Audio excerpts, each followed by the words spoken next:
Hello.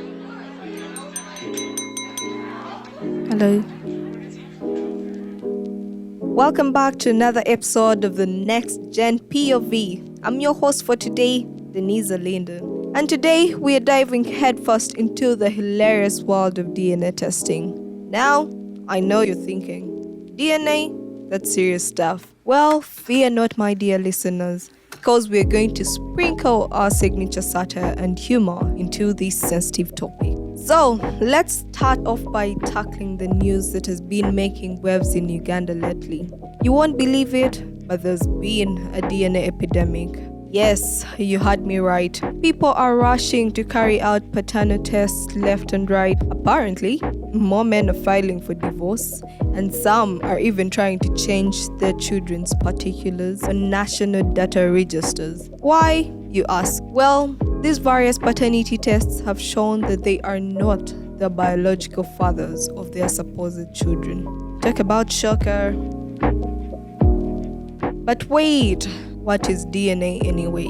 Let's take a step back and explain this sciencey stuff to our suddenly DNA-obsessed population. DNA is like the blueprint of life, a genetic instruction manual that determines who we are.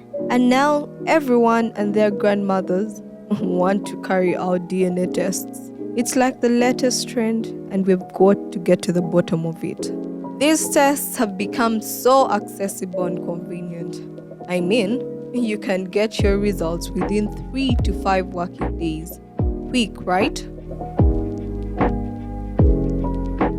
The preferred collection technique is a barcode swab, which is just a fancy way of saying they take a cheek or mouth cavity swab.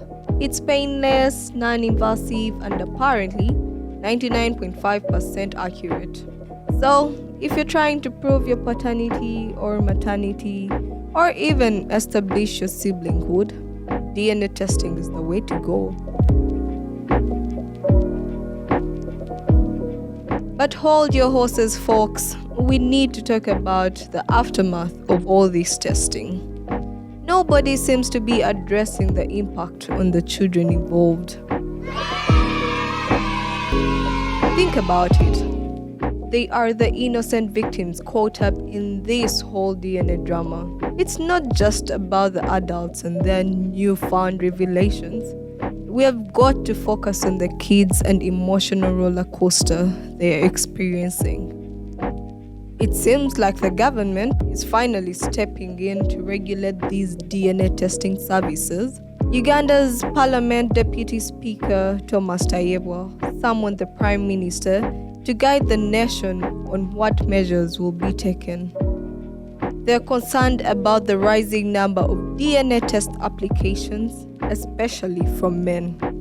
And hey, maybe they should be concerned about the kids too.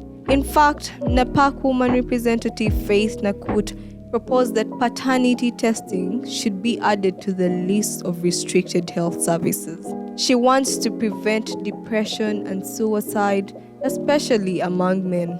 Let's not forget that these results can shatter lives and families. We need to tread lightly, my friends.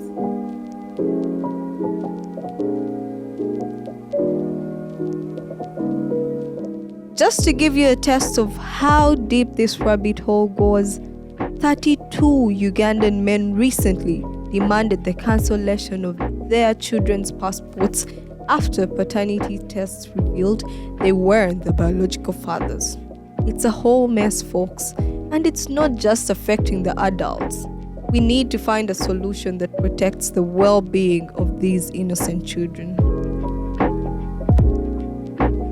Now, in true Ugandan fashion, people have their own unique suggestions on how to address this DNA conundrum. Some say we should perform the tests at birth to spare the child from future heartbreak.